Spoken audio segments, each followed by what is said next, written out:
Mirë, jemi gjithmonë me këto pamje që po voton në qendrën e tij të votimit Agron Shehaj, kreu i Partisë Mundësia.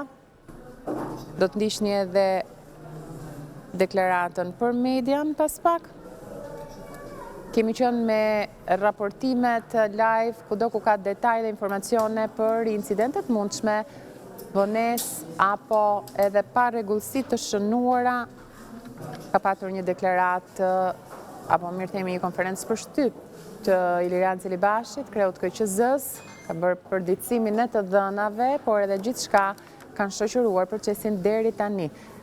Deri në orën 10:30 paktën me zyrtarizimin që bën Komisioni Qendror të Zgjedhjeve, qoftë të shifrave, por edhe të dhënave nga çdo qendër votimi. Ndërkohë, zgjedhjet në Shqipëri kanë tërhequr sot edhe vëmendjen e mediave më të rëndësishme ndërkombëtare.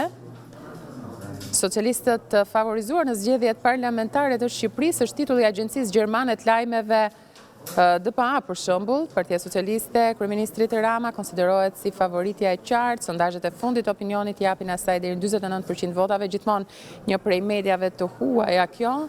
Ndërkohë që interes ka patur edhe në terren, ju ndoqët një deklaratë të kryeministrit Rama duke folur anglisht për të përgjigjur interesimit të një media të huaj.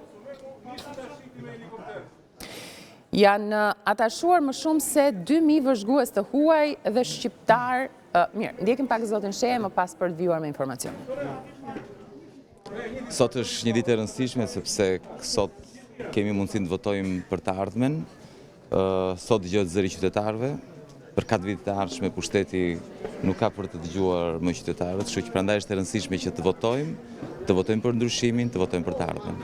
Faleminderit.